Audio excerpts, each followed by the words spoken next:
Good evening po sa ating lahat. Tulad ng napangako ka kanina, we will be discussing a very crucial and important and controversial topic tonight. Sana maganda ang signal natin about the Antichrist. Before we start our theme for tonight, let us open with a prayer. In the name of the Father, and of the Son, and of the Holy Spirit. Amen. Lord God, Heavenly King, give us, Lord, your light, your guidance, and your Holy Spirit so that we can understand your word, O Lord, so that we can live your word and share your word. Thank you, Lord, for this grace and truth that you have given us and this opportunity to know your words, O Lord, and your doctrines. This all we ask in the name of the almighty name of Jesus, our Lord, and also with the intercession of the Blessed Virgin Mary and all the angels and saints in heaven. Amen. In the name of the Father, and of the Son, and of the Holy Spirit. Amen. Muli, magandang gabi sa ating lahat. Ngayon naman ay lockdown. We are under ECQ, quarantine. Kaya wala tayong magagawa. We cannot go to the radio station sa programa namin ni Brad Ramon Gitamondok sa Centericom Ecclesia sa DYRF. So, gagawin na lang natin dito is gagawa na lang tayo ng live stream kung pwede. If we have a data and good signal every night, we can do it every night para marami tayong makover ng mga topics. And I hope sana yung mga manonood, mga sumusunod sa akin, you also share that with in your own walls and with your groups and pages. Maraming salamat sa inyong pag-antabay sa akin. So now we will start our topic for tonight about the Antichrist. Sino ba talaga ang Antikristo? Who is the Antichrist? Where did he come from? And what is he about to do to the world and also to God? So ito ang pag-uusapan natin. We will talk about this. Now, the word Antichrist in English comes from the two words anti, meaning against, and then Christ, our Lord Jesus Christ. So, the Antichrist itself, the simple meaning is those who are against Christ. Now, kung magtatanong kayo kung ang Antikristo ba, isa ba, or marami, ang sagot natin, ibatay natin sa banal na kasulatan. Now, according to the scriptures, there are many false Antichrist. And there is also one definitive Antichrist in the end times before the coming second judgment and the final judgment of God through our Lord and Savior Jesus Christ. Ito ang mababasa natin mismo sa sulat ni San Juan Apostol, the first Catholic epistle of St. John the Apostle. Kasi itong pitong sulat, mga katolikong sulat, ayon sa Douay-Rheims version at sa based on the Catholic Latin Bible, itong nakasulat sa unang Juan 2:18-19. Kaya itong Juan, Santiago, unang Pedro, kalawang Pedro, unang Juan, 2 Juan, 3 Juan, at saka yung sulat ni Apostol San Judas, these are called Catholic letters or Catholic epistles.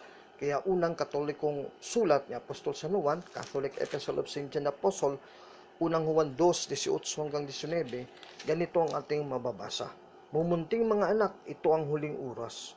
Meaning, this is now the end times, starting at the time of the apostles. At gaya ng inyong narinig na darating ang Antikristo, kahit ngayon ay lumitaw ang marami ng Antikristo, kaya nga nalalaman natin na ito nang ang huling oras.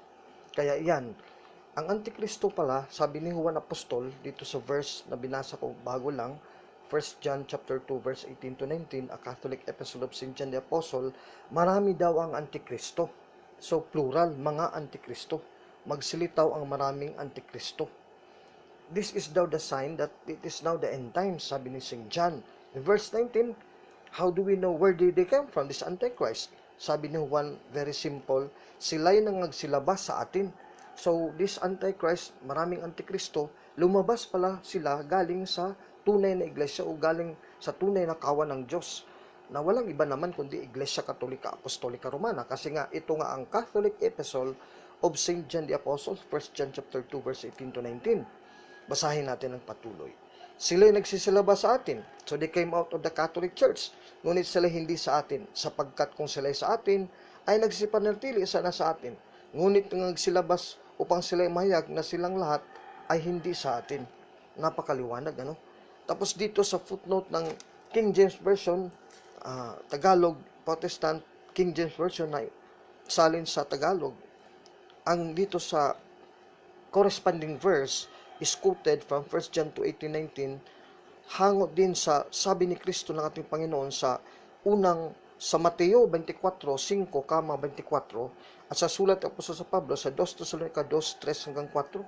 Kaya ito palang lumabas sa Iglesia Katolika, mga kaaway na tinatawag ni Juan at ng Biblia ng mga Antikristo, ayon dito sa Ebanghelyo ng ating Panginoong Kristo ayon kay San Mateo, sa Mateo 24:5-24, ito din ang mga false prophets, Antichrist, who is against Christ, kaya nga Antikristo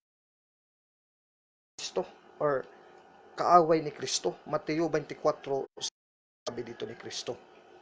At sumagot si Jesus at sinabi sa kanila, mangag-ingat kayo na huwag kayong mailigaw ni numan, sapagkat marami ang magsiparito sa aking pangalan. Kaya ito na yung mga false Christ na mga nagsasabi, ako ang Kristo, at ililigaw ang marami. Ito yung mga Antikristo na sinasabi ni unang Juan 2:18-19, Mateo 24:4-6. Napakaliwanag dito. At 24-26, inulit ni Kristo ng pagsabi, sapagkat may magsisilitaw ng mga bulaang Kristo. Ito yung mga Antikristo, false Christ, at mga bulaang propeta, at mga pagkita ng mga dakilang tanda, at mga kabalalagan, ano pat ililigaw, kung maari, pati ng mga hirang. Narito, ipinagpauna ko ng sinabi sa inyo. Kaya nga kung sa inyo kanila sasabihin, narito, siya'y nasa ilang, siya'y nasa mga silid, huwag ninyong paniwalaan. Ayan, napakaliwanag niyan. San Mateo, Kapitulo 24, talatang 4-5, versikulo 24-26. Kristo. Inulit din yan ni Kristo sa Ebanghelyo na kanyang pinasulat ayon kay Evangelista San Marcos, Kapitulo 13. Ganun pa rin ang sinabi ng ating Panginoong Kristo in the Gospel of Mark, chapter 13, verse 5-6, and verse 21-22. At si Jesus ay nagsimulang magsabi sa kanila, mangag-ingat kayo na huwag kayong paligaw kanino mang tao. Maraming paririto sa aking pangalan na magsipagsabi, ako ang Kristo, at maliligaw ang marami. It is a fact that itong mga false Christ are human persons, no? Hindi ito mga espiritu, kundi mga tao talaga. Pero ito ay mga utusan o mga sugo ng diablo, ng demonyo, kasi the original Antichrist man was ever made are the devils, especially the leader of whom is Satan, or the devil, or the demon. Kaya ito sila mga false Christ. Sabi ni naman ulit dito sa Mark chapter 13, verse 5-7,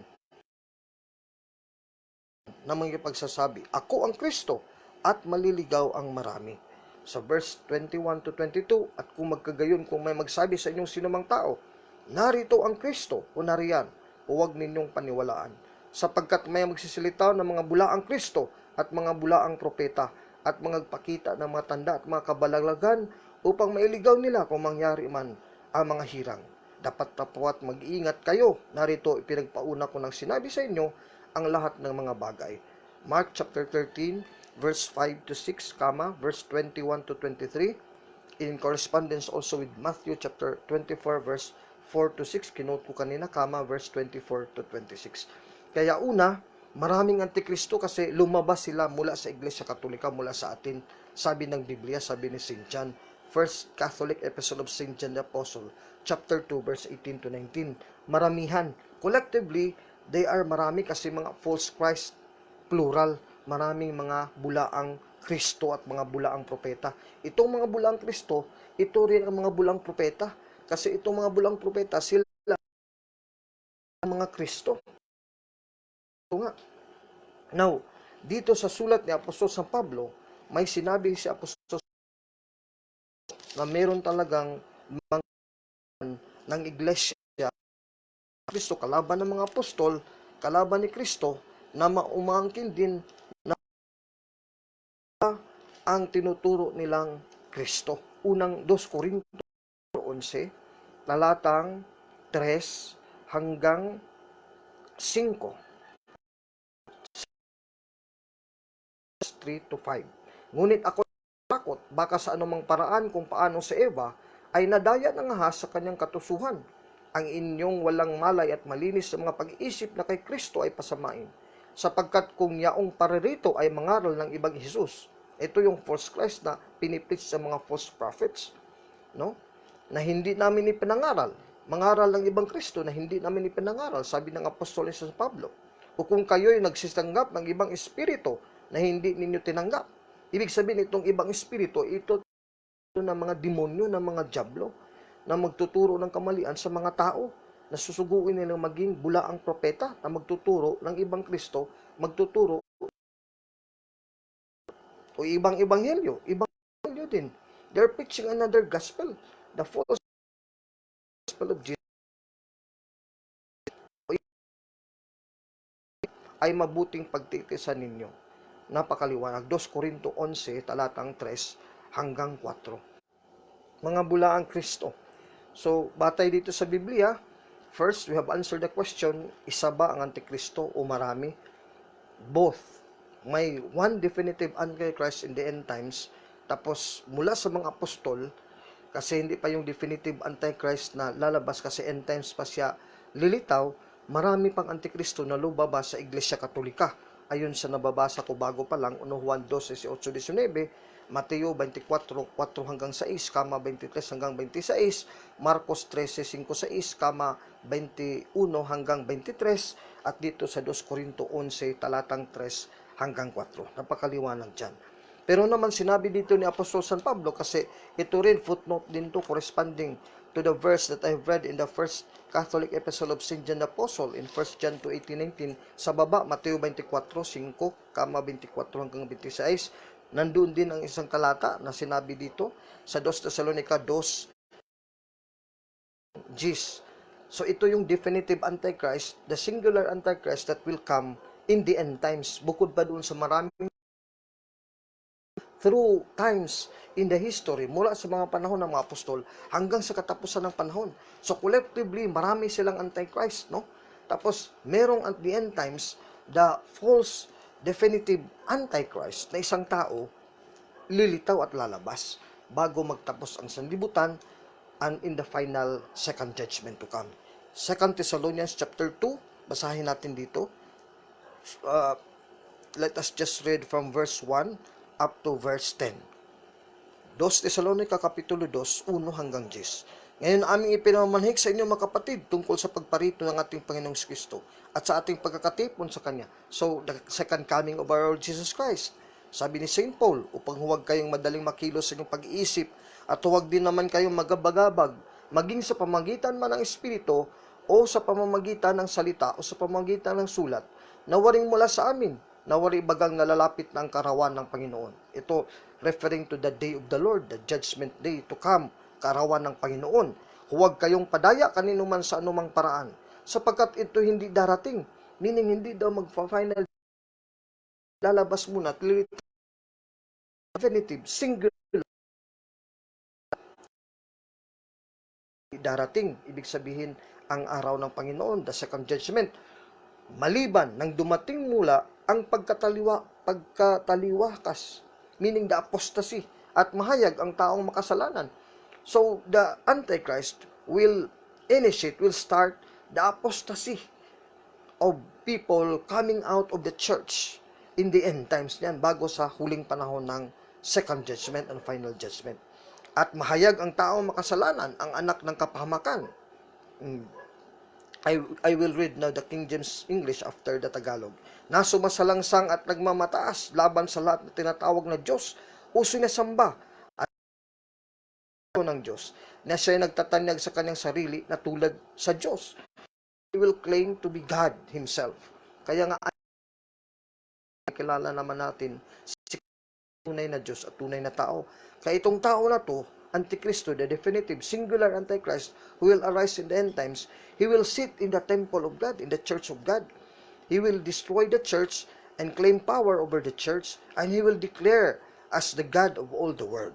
Sabi, balik na tayo ulit. Sorry for the interruption kasi medyo mahina ang signal. Patuloy natin basahin ang talata, ang the verse, in 2 Thessalonians chapter 2, verse 1 to 10. We are now in verse 4. Sabi dito, mahayag ang taong makasalanan, ang anak ng kapahamakan.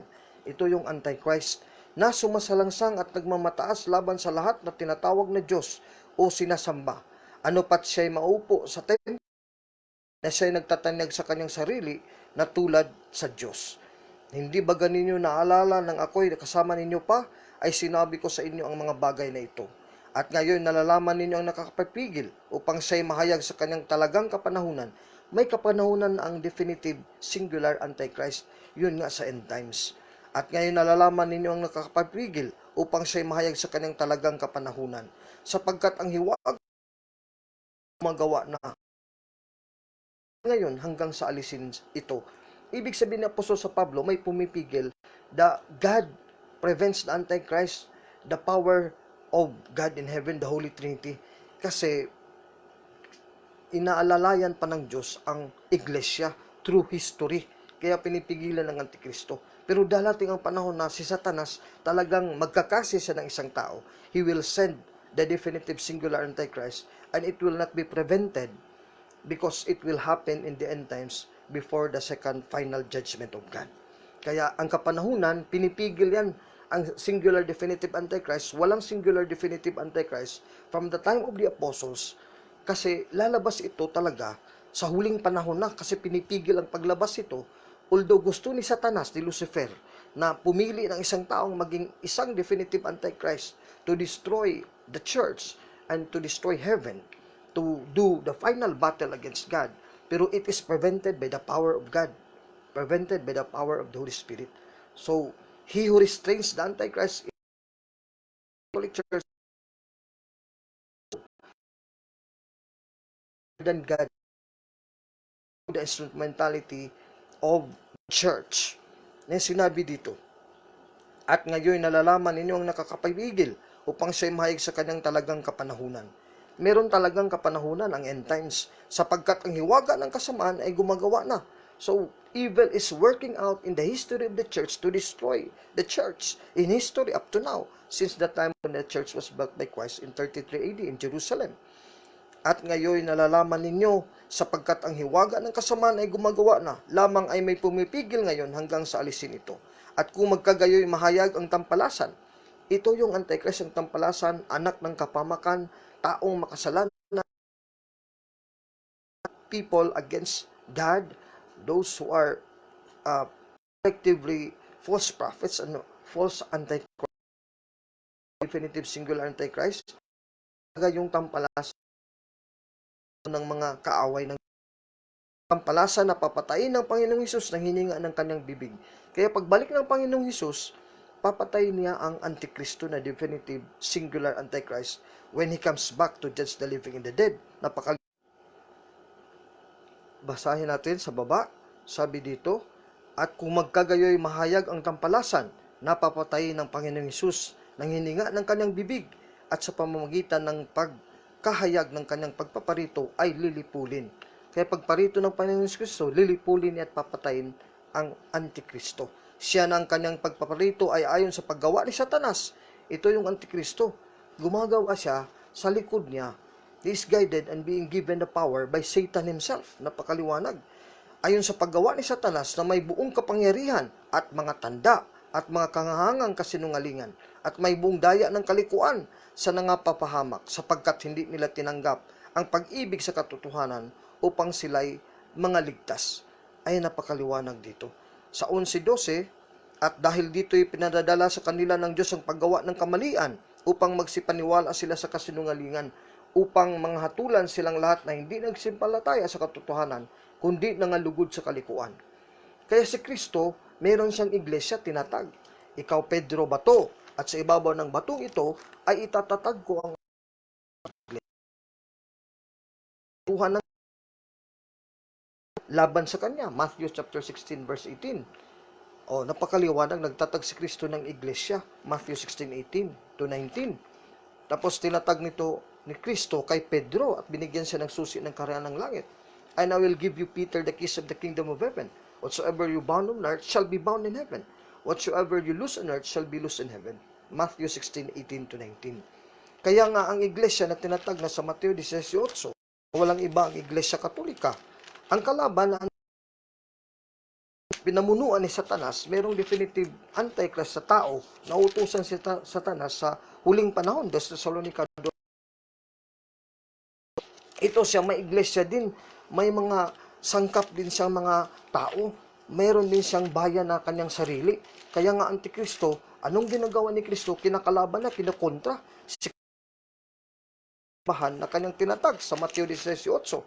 Yun ang sinabi ni San Pablo Apostol sa Colossus Kapitulo 1, talatang 18. At siya, ibig sabihin si ang ulo ng katawan. Ano ang katawan? Sa makatuwid bagay ng iglesia, na siya nang pasimula ang panganay sa mga patay, upang sa lahat ng mga bagay ay magkaroon siya ng kadakilaan.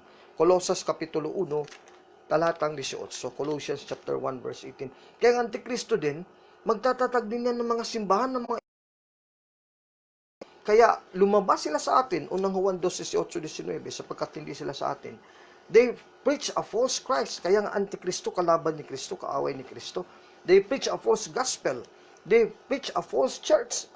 Nagtatag din sila, nagtayo ng mga peke at mga kaya ito na ngayon ang mga heretiko, mga heretics from time immemorial, since the time of the apostles.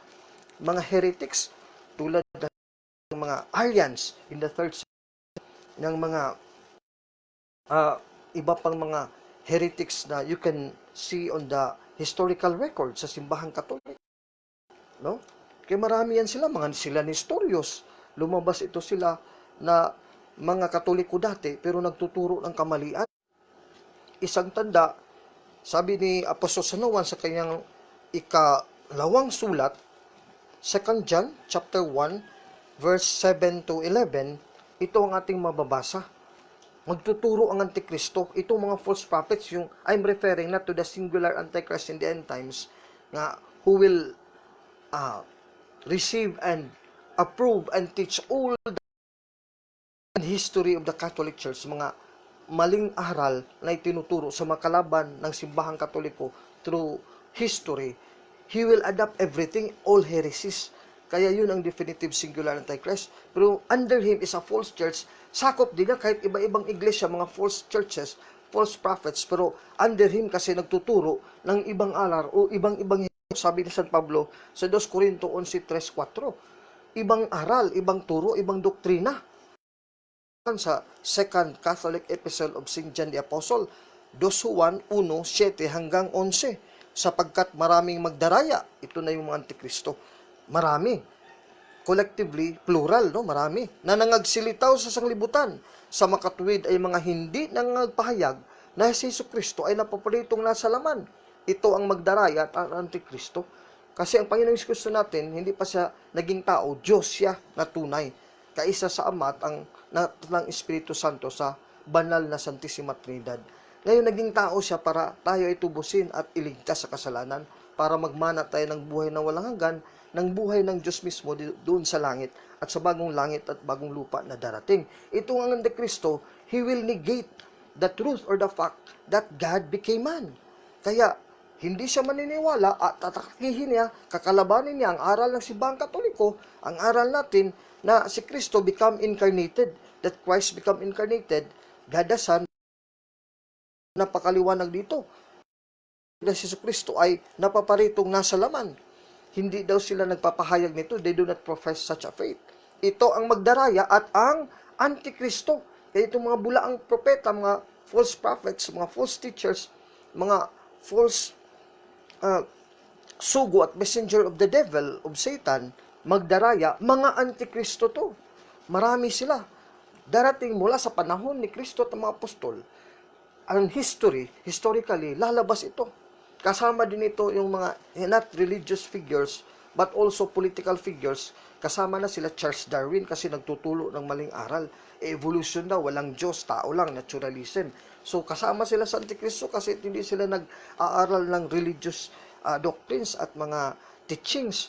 O kahit scientific lang ang formula nila o scientific theories. But if it is against the incarnation, the truth of God in the scriptures and what the Catholic Church teaches, they are also named and classed as Antichrist. Tulad ni hindi lang nila Martin Luther, kundi sila Napoleon Bonaparte o mga political Antichrist to. No? Pinaglaban niya ang Catholic Church during his time.